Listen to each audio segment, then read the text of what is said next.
이제 와서 한국인 행세를 하시겠다. 50년간 한국을 위해 무엇을 했죠? 우리 딸이 기다리고 있어요.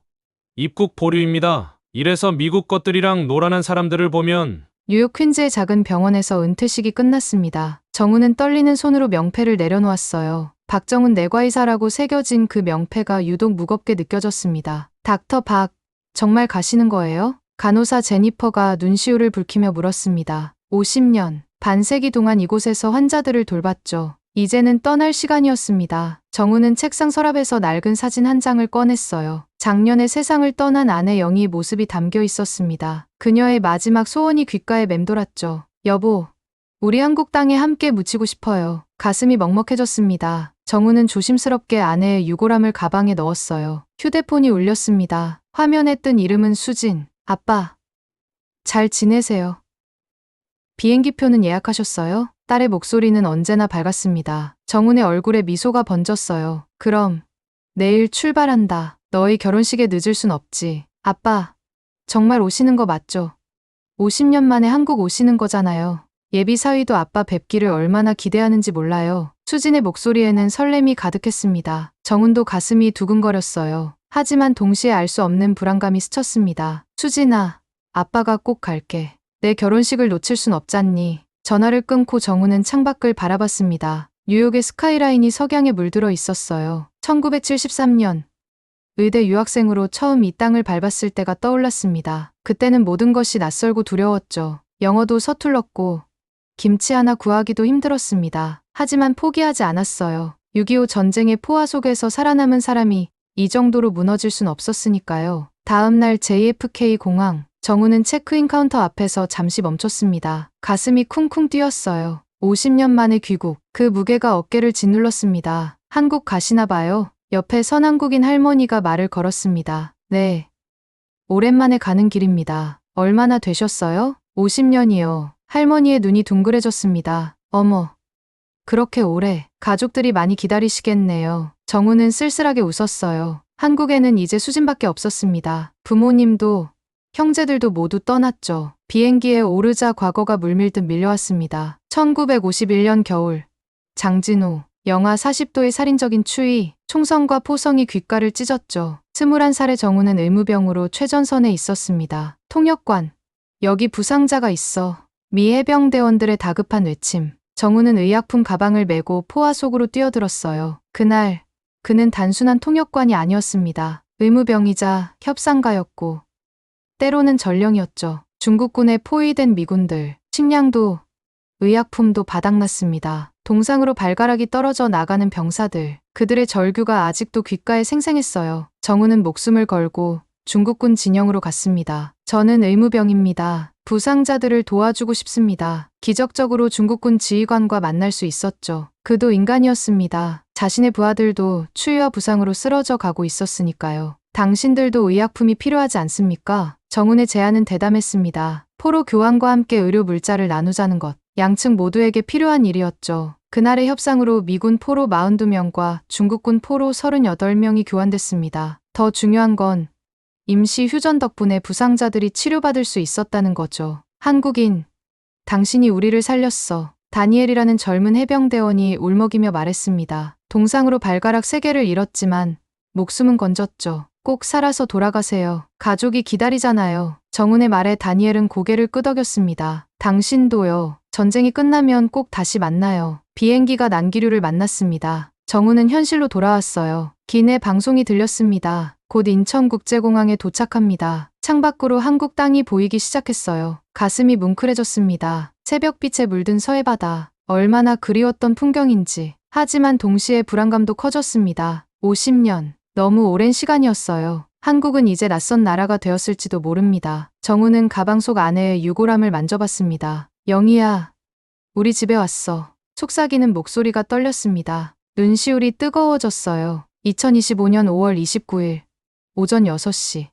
인천국제공항에 도착했습니다. 현대적인 공항의 모습에 정우는 할 말을 잃었어요. 1973년 떠날 때의 김포공항과는 완전히 달랐습니다. 입국 심사대로 향하는 발걸음이 무거웠습니다. 별일 없겠지. 스스로를 안심시켰지만 가슴 한구석의 불안은 사라지지 않았어요. 미국 여권과 한국 여권 두 개의 신분증이 주머니에서 무겁게 느껴졌습니다. 이중국적. 50년 전에는 문제 없었는데 지금은 어떨까요? 정우는 줄 끝에 섰습니다. 앞에 선 사람들이 하나둘 통과했어요. 드디어 그의 차례가 왔습니다. 다음 분. 심사관의 목소리가 들렸습니다. 정우는 천천히 다가갔어요. 그 순간 마음 한구석에서 뭔가가 꿈틀거렸습니다. 불길한 예감이었죠. 하지만 이미 늦었습니다. 돌아갈 수도 없었어요. 수진이 기다리고 있으니까요. 입국 심사대 앞에 선 정훈의 다리가 떨렸습니다. 단순한 피로 때문만은 아니었어요. 무언가 불길한 예감이 온몸을 감쌌죠. 여권 보여주세요. 젊은 여성 심사관이 기계적으로 말했습니다. 정훈은 미국 여권을 건넸어요. 심사관의 눈썹이 꿈틀거렸습니다. 한국 국적도 있으신가요? 네. 이중 국적입니다. 정훈이 한국 여권도 꺼내자 심사관의 표정이 굳어졌어요. 컴퓨터 화면을 들여다보더니 고개를 갸웃거렸습니다. 잠시만요. 그녀가 전화기를 들었습니다. 정훈의 심장이 빨라졌어요. 뒤에 선 사람들이 수군거리기 시작했죠. 박정훈 씨, 따라오세요. 검은 정장을 입은 남자가 나타났습니다. 목소리에는 권위가 묻어 있었어요. 무슨 문제라도 특별심사실로 가셔야 합니다. 유리문 너머로 일반 입국장이 보였습니다. 사람들이 환한 얼굴로 가족을 만나고 있었어요. 정우는 그들이 부러웠습니다. 가슴이 철렁 내려앉았죠. 특별심사실은 차갑고 삭막했습니다. 형광등 불빛이 너무 밝아서 눈이 아팠어요. 앉으세요. 맞은편에 앉은 남자의 명찰에는 공항 보안 책임자 최민석이라고 적혀 있었습니다. 나이는 40대 중반쯤 되어 보였어요. 날카로운 눈빛이 정훈을 훑어봤죠. 미국에서 50년간 거주하셨다고요? 네. 의사로 일했습니다. 갑자기 왜 귀국하시죠? 민석의 목소리는 차가웠습니다. 마치 범죄자를 신문하는 것 같았어요. 딸 결혼식이 있어서. 그리고 영구 귀국하려고 합니다. 50년 만에요? 비웃음이 섞인 말투였습니다. 정훈의 얼굴이 붉어졌어요. 민석이 서류를 뒤적거렸습니다. 그의 눈빛이 점점 차가워졌어요. 1951년 6.25 전쟁 당시 미군과 함께 활동하셨네요. 네. 의무병이자 통역관이었습니다. 미군을 위해 일했다는 거죠. 그 말에는 날이 서 있었습니다. 정훈의 가슴이 답답해졌어요. 저는 생명을 구하는 일을 했습니다. 한국군이든 미군이든. 그래서요? 민석이 말을 잘랐습니다. 그의 손가락이 책상을 두드렸어요.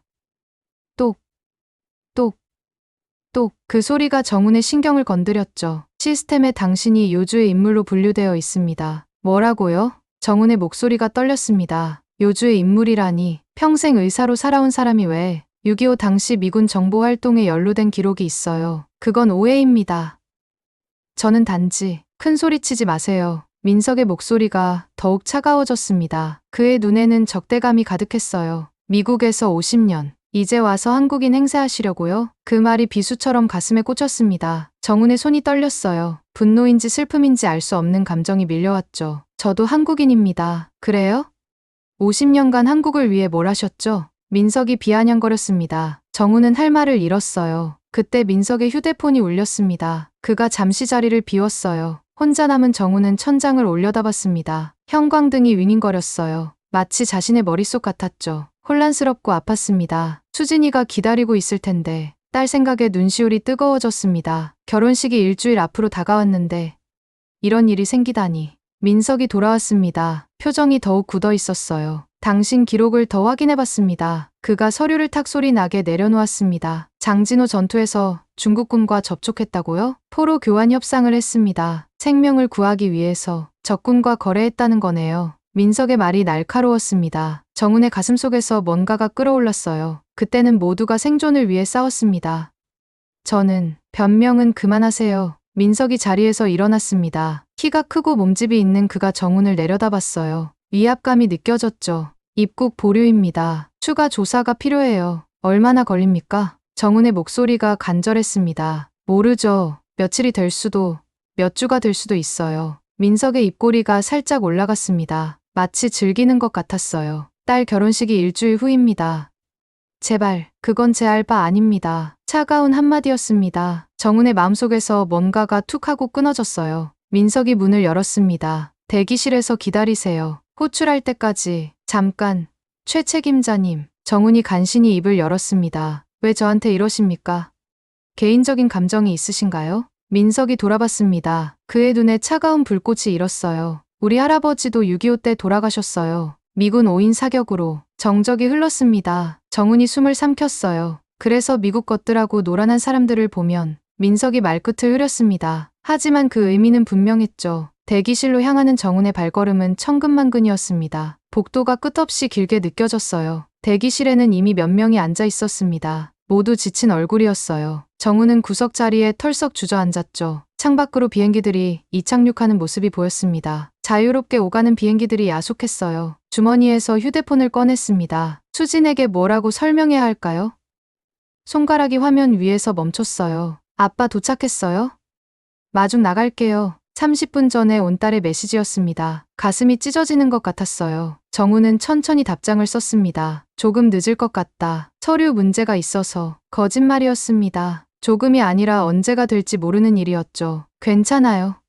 무슨 일이에요? 수진의 답장이 바로 왔습니다. 걱정이 묻어나는 메시지였어요. 정우는 눈을 감았습니다. 눈꺼풀 뒤로 수진의 어린 시절이 떠올랐어요. 아빠, 언제 한국 가요? 5살 수진이 묻곤 했죠. 나중에 크면 같이 가자. 그때마다 그렇게 대답했습니다. 하지만 나중은 50년이 되어버렸어요. 눈물이 볼을 타고 흘렀습니다. 정우는 서둘러 닦았어요. 밖에서 안내 방송이 들렸습니다. 서울행 리무진 버스가 출발합니다. 일반 입국자들의 웃음소리가 들려왔어요. 가족을 만난 기쁨이 묻어나는 목소리들이었죠. 정우는 가방을 꼭 안았습니다. 안에 유골함이 들어있는 가방이었어요. 영희야, 미안해. 조금만 더 기다려. 작은 목소리로 속삭였습니다. 대기실의 시계가 째깍째깍 소리를 냈어요. 시간이 너무 천천히 갔습니다. 1시간, 2시간, 3시간. 태양이 하늘 높이 올라갔습니다. 점심시간이 되었지만 정우는 배고픔도 느끼지 못했어요. 그때였습니다. 박정훈 씨. 직원이 부르는 소리에 정훈이 벌떡 일어났어요. 가슴에 희망이 피어올랐죠. 네, 저입니다. 추가 서류를 작성하셔야 합니다. 직원의 무표정한 얼굴에 희망이 꺼졌습니다. 서류는 끝이 없었어요. 미국에서의 50년 생활을 낱낱이 적어야 했죠. 손이 아프도록 썼지만 끝이 보이지 않았습니다. 이게 고향에 돌아온 사람을 맞는 방법인가. 씁쓸함이 밀려왔습니다. 정우는 펜을 내려놓고 창밖을 바라봤어요. 구름 한 점 없는 맑은 하늘이었습니다. 한국의 5월은 이렇게 아름다웠죠. 하지만 정훈에게는 그 아름다움이 닿지 않았습니다. 차가운 대기실에서 그는 여전히 이방인이었으니까요. 대기실의 딱딱한 의자가 허리를 아프게 만들었습니다. 정우는 가방을 뒤적거렸어요. 진통제라도 있나 찾아보려고요. 그때 손끝에 낡은 가죽이 닿았습니다. 오래된 수첩이었어요. 이게 아직도 있었나? 갈색으로 변한 수첩을 펼쳤습니다. 바렌 잉크로 쓰인 글씨들이 보였어요. 1951년부터 적어놓은 메모들이었죠. 한 장을 넘기자 심장이 쿵 내려앉았습니다. 데니얼 존슨, 캠 펜더튼 CA. 그 아래 전화번호가 적혀 있었어요.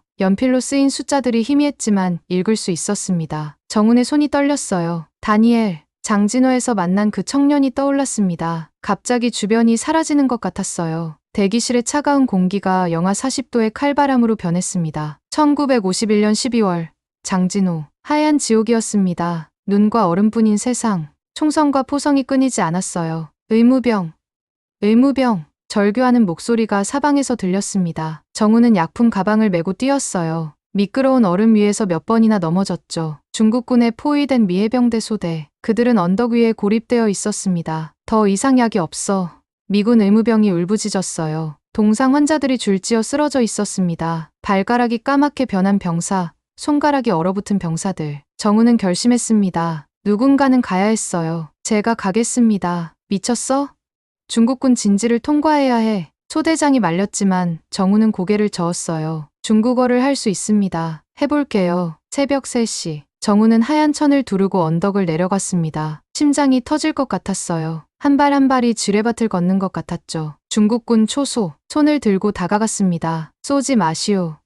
의무병입니다. 중국어로 외쳤어요. 총구가 그를 향했습니다. 순간 온몸이 얼어붙었죠. 무엇을 원하는가? 중국군 장교가 나타났습니다. 정우는 떨리는 목소리로 말했어요. 부상자들이 죽어가고 있습니다. 약이 필요합니다. 미군을 도우려고? 아닙니다. 사람을 살리려고 합니다. 장교의 눈빛이 날카로웠습니다. 긴 침묵이 흘렀어요. 정훈의 등에 식은땀이 흘렀죠. 우리도 부상자가 많다. 장교가 중얼거렸습니다. 정훈의 눈이 빛났어요. 제안이 있습니다. 의료품을 나누면 어떨까요? 서로의 부상자를 살릴 수 있습니다. 그리고 포로 교환도요. 양쪽 다 가족이 기다리고 있지 않습니까? 대담한 제안이었습니다. 장교는 한참을 생각하더니 고개를 끄덕였어요. 상부와 의논하겠다. 기다려라. 2시간이 지났습니다. 정우는 추위에 떨며 서 있었어요. 발가락에 감각이 없어졌죠. 마침내 장교가 돌아왔습니다. 좋다. 내일 정우. 계곡에서 만나자. 정우는 약품을 받아들고 돌아왔습니다. 미군들은 믿을 수 없다는 표정이었어요. 어떻게 한 거야? 그들도 사람입니다. 다음 날 정우. 양측이 계곡에서 만났습니다. 팽팽한 긴장감이 흘렀어요. 정훈이 통역했습니다. 포로들이 교환되었고 의료품도 나눴죠. 그때 한 미군 병사가 쓰러졌습니다. 다니엘이었어요. 동상이 너무 심했죠. 안 돼. 다니엘. 동료들이 울부짖었습니다. 정훈이 달려갔어요. 중국군 군의관도 다가왔습니다. 같이 치료합시다. 정훈의 말에 군의관이 고개를 끄덕였어요. 국적을 떠나 의사는 의사였습니다. 2사람이 힘을 합쳐 다니엘을 치료했어요. 발가락 3개는 잘라야 했지만 목숨은 건졌습니다. 고마워. 한국인. 다니엘이 힘겹게 말했어요. 정우는 그의 손을 꼭 잡았습니다. 살아서 집에 가세요. 꼭이요. 그날 포로 80명이 가족 품으로 돌아갔습니다. 수많은 부상자가 치유받았어요. 현실로 돌아온 정우는 눈물을 닦았습니다. 수첩에 적힌 번호를 다시 봤어요. 다니엘이 살아있을까? 70년이 넘었습니다. 하지만 희망을 버릴 수 없었어요. 떨리는 손으로 휴대폰을 들었습니다. 국제전화 번호를 눌렀어요. 신호음이 길게 이어졌습니다. 정훈의 심장이 쿵쿵 뛰었어요. 제발. 제발. 5번째 신호음이 끝나려는 순간. Hello? 나이 든 남자의 목소리였습니다. 정훈의 숨이 멎었어요. 다니엘? 다니엘 존슨? 누구시죠? 그런데 왜 제 한국 이름을? 정훈의 눈이 휘둥그레졌습니다. 한국 이름? 저는 박정훈입니다. 1951년 장진호에서 전화기 너머로 뭔가 떨어지는 소리가 났어요. 그리고 긴 침묵. 정훈. 정말 자네가 맞나? 목소리가 떨렸습니다. 정훈도 울컥했어요. 네. 접니다. 다니엘. 아니. 이제는 다니엘 김이네. 한국계 양부모님께 입양되었어. 자네 덕분에 새 인생을 살았지. 정훈의 눈에서 눈물이 흘렀습니다. 다니엘이 살아있었어요. 그것도 한국인이 되어서. 지금 어디에 있나? 인천공항입니다. 그런데 입국이 거부되어서. 정훈이 상황을 설명했습니다. 50년 만에 귀국, 딸의 결혼식, 그리고 예상치 못한 거부. 전화기 너머에서 다니엘의 숨소리가 거칠어졌어요. 뭐라고? 자네를 입국 거부했다고? 분노가 섞인 목소리였습니다. 시스템 오류인 것 같은데. 6.25 때 미군과 활동한 게 문제가. 말도 안 돼. 다니엘이 소리쳤어요. 자네는 영웅이야. 내 목숨을 구했고 수백 명을 살렸어. 다니엘. 괜찮아요. 어떻게든. 아니. 안 괜찮아. 정훈. 내가 누군지 아나? 정훈이 고개를 갸웃거렸습니다. 나는 지금 주한미군 사령부 고문이네. 그리고 한미동맹재단 이사장이야. 정훈의 입이 벌어졌어요. 그 다니엘이 그런 위치에? 30분만 기다려. 내가 해결하겠네. 다니엘. 너무 무리하지 마. 무리? 자네가 나를 위해 목숨 걸었을 때를 생각하면 이건 아무것도 아니야. 다니엘의 목소리가 단호했습니다. 정훈. 70년 전 자네가 나에게 했던 말 기억하나? 뭐라고 했죠? 살아서 집에 가세요. 꼭이요. 이제 내 차례야. 자네를 집에 보내줄게. 전화가 끊어졌습니다. 정훈은 휴대폰을 내려놓고 수첩을 가슴에 안았어요. 창밖에 태양이 눈부셨습니다. 마치 장진호의 눈처럼 하얗게 빛났죠. 하지만 이번엔 달랐습니다. 그때는 죽음의 하얀색이었지만 지금은 희망의 빛이었어요. 정훈은 눈을 감았습니다. 70년 전 그날이 선명하게 떠올랐어요. 포화 속에서 부상자를 끌어안고 뛰던 자신, 중국군과 미군 사이에서 목숨 걸고 통역하던 순간들, 그 모든 것이 헛되지 않았습니다. 다니엘이 살아있으니까요. 영희야. 정훈이 아내의 유골함을 쓰다듬었어요. 우리 곧 집에 갈 수 있을 것 같아. 다니엘과의 통화가 끝난 지 10분도 지나지 않았습니다. 대기실이 갑자기 소란스러워졌어요. 정장을 입은 사람들이 급하게 뛰어다녔습니다. 무전기 소리가 여기저기서 들렸죠. 정훈은 불안한 눈으로 주변을 둘러봤어요. 박정훈 씨. 숨을 헐떡이며 한 직원이 달려왔습니다. 얼굴이 빨갛게 달아올라 있었어요. 지금 바로 따라오세요. 무슨 일이? 설명은 나중에요. 빨리요. 직원의 목소리에는 다급함이 묻어났습니다. 정훈은 서둘러 가방을 들고 일어났어요. 복도를 지나는 동안 직원들이 수군거렸습니다. 그들의 시선에는 놀라움과 당황함이 섞여 있었죠. VIP 회의실 문이 열렸습니다. 안에는 여러 사람이 모여 있었어요. 그중 중년 남자가 다가왔습니다. 명찰에는 인천국제공항 공사 사장 강태준이라고 적혀 있었죠. 박정훈 선생님, 정말 죄송합니다. 태준이 깊이 고개를 숙였습니다. 정훈은 어리둥절했어요. 저는 잘 모르겠는데 방금 전 청와대와 국방부 그리고 주한미군 사령부에서 동시에 연락이 왔습니다. 태준의 목소리가 떨렸어요. 이마에는 땀이 맺혀 있었죠. 선생님이 6.25 전쟁의 숨은 영웅이시라고. 저희가 큰 실수를 했습니다. 그때 문이 벌컥 열렸습니다. 민석이 헐레벌떡 뛰어들어왔어요. 그의 얼굴은 하얗게 질려 있었죠. 사장님, 저는 단지 최 책임자. 태준의 목소리가 날카로웠습니다. 왜 박 선생님을 그렇게 대했습니까? 민석의 입술이 파르르 떨렸어요. 그는 정훈을 힐끔 쳐다봤습니다. 눈에는 혼란과 두려움이 가득했죠. 시스템의 요주의 인물로 그게 다입니까? 태준이 서류를 탁 소리 나게 책상에 놓았습니다. 방금 확인한 자료입니다. 읽어보세요. 민석이 떨리는 손으로 서류를 집어들었어요. 읽을수록 그의 얼굴이 더욱 창백해졌습니다. 서류에는 이렇게 적혀 있었어요. 1951년 12월 장진호 전투, 박정훈 일병, 미 해병대 제1사단 의무 지원. 극한 상황에서 적군과의 협상으로 포로 80명 교환 성공. 의료품 공유로 양측 부상자 200여 명 생명 구조. 미 국방부 감사장 수여. 민석의 손이 더욱 떨렸습니다. 다음 페이지를 넘겼어요. 구조된 미군 명단 데니얼 존슨 현 한미동맹재단 이사장, 매튜 윌리엄스, 로버트 첸. 127명의 이름이 빼곡히 적혀 있었습니다. 이게 정말입니까? 민석의 목소리가 갈라졌어요. 정훈을 바라보는 눈에는 충격이 가득했죠. 정훈은 조용히 고개를 끄덕였습니다. 전쟁에서는 모두가 피해자였어요. 살리는 게 중요했죠. 그 말에 민석의 눈가가 부러졌습니다. 그는 입술을 깨물었어요. 태준이 말을 이었습니다. 그리고 이것도 보세요. 또 다른 서류였습니다. 미 국립문서보관소에서 방금 도착한 자료였어요. 중국군 포로 진술서. 한국인 의무병 덕분에 살았다. 그는 국적을 가리지 않고 부상자를 치료했다. 85명의 중국군 포로 명단도 있었습니다. 그들도 정훈 덕분에 가족 품으로 돌아갔던 거죠. 민석의 다리가 후들거렸어요. 의자에 털썩 주저앉았습니다. 저는 정말. 그의 목소리가 끊어졌습니다. 눈에서 눈물이 흘렀어요. 우리 할아버지가 미군 5인 사격으로 돌아가셨습니다. 그래서 저는 민석이 고개를 들었습니다. 정훈을 똑바로 바라봤어요. 선생님 같은 분이 계셨다면 우리 할아버지도 살 수 있었을까요? 정훈의 가슴이 먹먹해졌습니다. 천천히 민석에게 다가갔어요. 전쟁은 모두에게 상처를 남깁니다. 최 책임자님의 할아버지도 제가 구한 사람들도 모두 누군가의 가족이었어요. 정훈이 민석의 어깨에 손을 올렸습니다. 증오는 증오를 낳을 뿐입니다. 용서하세요. 자신을 위해서라도. 민석이 흐느꼈어요. 40대 중년 남자가 어린아이처럼 울었습니다. 그때 전화벨이 울렸습니다. 태준이 받았어요. 네.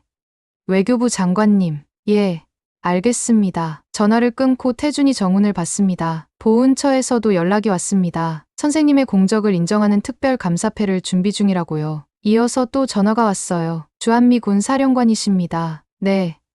다니엘 김 이사장님이 직접 설명하셨다고요. 상황이 완전히 뒤바뀌었습니다. 불과 1시간 전까지 요주의 인물이었던 정훈이 이제는 영웅이 되어 있었어요. 하지만 정훈의 표정은 담담했습니다. 저는 영웅이 아닙니다. 그저 의사로서 할 일을 했을 뿐이에요. 민석이 자리에서 일어났습니다. 빨간 눈으로 정훈 앞에 섰어요. 선생님, 정말 죄송합니다. 그리고 90도로 고개를 숙였습니다. 제 무지와 편견으로 선생님을 모욕했습니다. 용서해 주십시오. 정훈이 민석을 일으켜 세웠어요. 이미 용서했습니다. 과거에 갇혀 살지 마세요. 민석의 눈에서 또 눈물이 흘렀습니다. 이번엔 감사의 눈물이었어요. 태준이 나섰습니다. 박 선생님, 특별 입국 절차를 즉시 진행하겠습니다. 10분이면 끝납니다. 그리고 이것도요. 직원 하나가 새 서류를 가져왔어요. 영주 귀국자 특별 우대 자격입니다. 앞으로 한국 입출국 시 VIP 대우를 받으실 겁니다. 정훈은 믿기지 않는 표정으로 서류를 봤어요. 수진이가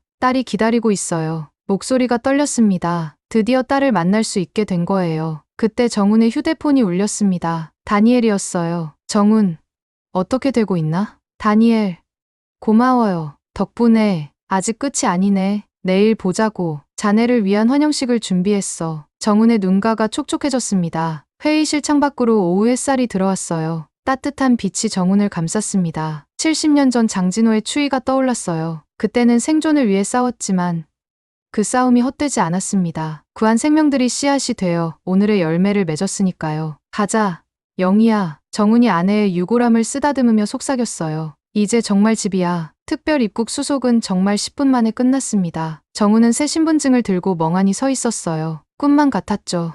박 선생님, 민석이 다가왔습니다. 눈은 아직 빨갛게 부어 있었지만 표정은 한결 편안해 보였어요. 정말로 용서해 주시는 겁니까? 정훈이 따뜻하게 미소 지었습니다. 최 책임자님, 우리 모두 상처받은 사람들이에요. 서로를 이해하는 것, 그게 시작이죠. 민석의 눈에서 또 눈물이 흘렀어요. 이번엔 다른 눈물이었습니다. 선생님 같은 분들이 있었기에 더 많은 생명이 살 수 있었군요. 그가 정훈의 손을 꼭 잡았습니다. 떨리는 손이었어요. 제가 틀렸습니다. 증오의 눈이 멀어 있었어요. 입국장으로 나가는 문이 열렸습니다. 정훈의 심장이 빠르게 뛰기 시작했어요. 50년 만에 밟는 고국 땅.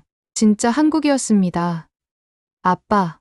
멀리서 여자 목소리가 들렸어요. 정훈의 몸이 굳었습니다. 수진이었어요. 30살의 딸이 웨딩드레스를 입어보러 갔다가 급히 왔는지 흰 원피스를 입고 있었습니다. 정훈의 가슴 속에서 뭔가가 터지는 것 같았어요. 수진아. 목소리가 떨려서 제대로 나오지 않았습니다. 수진이 달려왔어요. 그리고 정훈을 꼭 안았습니다. 아빠. 무슨 일이 있었어요? 공항에서 전화와서 깜짝 놀랐어요. 정훈은 딸을 안은 채 눈물을 흘렸습니다. 수진의 머리에서 샴푸 향기가 났어요. 어릴 때와 같은 향기였죠. 미안하다. 수진아, 아빠가 너무 늦었구나. 아니에요, 아빠. 오셨으니 됐어요. 수진도 울고 있었습니다. 부녀의 눈물이 섞였어요. 주변 사람들이 박수를 치기 시작했습니다. 언제 모였는지 기자들도 있었어요. 박정훈 선생님, 한 말씀 해주세요. 70년 만에 영웅 귀환, 소감이 어떠신가요? 정훈은 당황했습니다. 태준이 나서서 기자들을 정리했어요. 잠시만요. 가족 상봉 시간을 주세요. 그때 또 한 사람이 나타났습니다. 백발의 노신사였어요. 지팡이를 짚고 있었지만 꼿꼿한 자세였죠.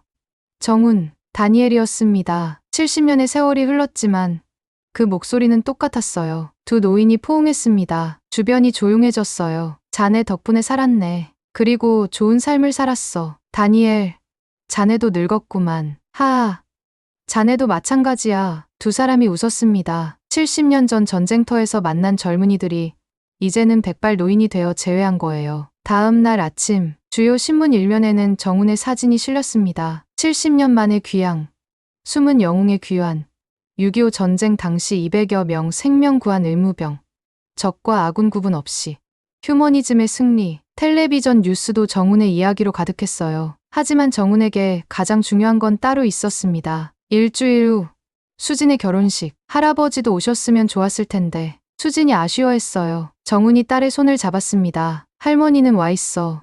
여기. 정훈이 가슴을 가리켰어요. 수진의 눈가가 촉촉해졌죠. 결혼식장은 아름다웠습니다. 5월의 햇살이 창문으로 쏟아져 들어왔어요. 하객석 맨 앞줄에 다니엘이 앉아 있었습니다. 그 옆에는 민석도 있었어요. 민석은 이제 다른 사람이 되어 있었습니다. 증오 대신 이해를, 분노 대신 용서를 선택한 사람이 되었죠. 신부 입장. 음악이 울려 퍼졌습니다. 정훈이 수진의 손을 잡고 걸었어요. 버진로드가 끝없이 길게 느껴졌습니다. 한 걸음 한 걸음이 소중했어요. 영희야, 우리 딸이 시집 간다. 정훈이 마음속으로 아내에게 말했습니다. 신랑 앞에 섰을 때 정훈은 딸의 손을 신랑에게 넘겨주었어요. 잘 부탁하네. 네, 아버님. 신랑의 대답이 씩씩했습니다. 정훈이 하객석으로 돌아왔을 때 다니엘이 손을 잡아주었어요. 축하하네.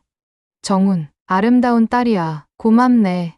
다니엘. 두 노인은 나란히 앉아 결혼식을 지켜봤습니다. 주례사가 끝나고 신랑 신부가 인사를 했어요. 오늘 저희 결혼식에는 특별한 분들이 오셨습니다. 수진이 마이크를 잡았어요. 저희 아버지와 다니엘 할아버지입니다. 두 분은 70년 전 전쟁터에서 만나 서로의 생명을 구하셨어요. 하객들이 숨을 죽였습니다. 증오와 분노가 아닌 사랑과 용서를 선택하신 분들입니다. 저희도 그런 삶을 살겠습니다. 박수가 터져 나왔어요. 민석도 박수를 치며 눈물을 흘렸습니다. 그의 마음속 증오가 완전히 녹아내린 순간이었죠. 피로연에서 정훈은 많은 사람과 인사를 나눴습니다. 선생님 덕분에 우리 할아버지가 살아 돌아오셨어요. 저희 큰아버지도 장진호에 계셨는데 수많은 인연이 이어져 있었어요. 정훈이 구한 생명들이 가족을 이루고 그 후손들이 여기 모여 있었죠. 저녁이 되자 정훈은 호텔 방으로 돌아왔습니다. 창밖으로 서울의 야경이 보였어요. 불빛들이 반짝였죠. 영희야, 우리 집에 왔어. 정훈이 아내의 유골함 앞에서 속삭였습니다. 내일 고향산에 모실게.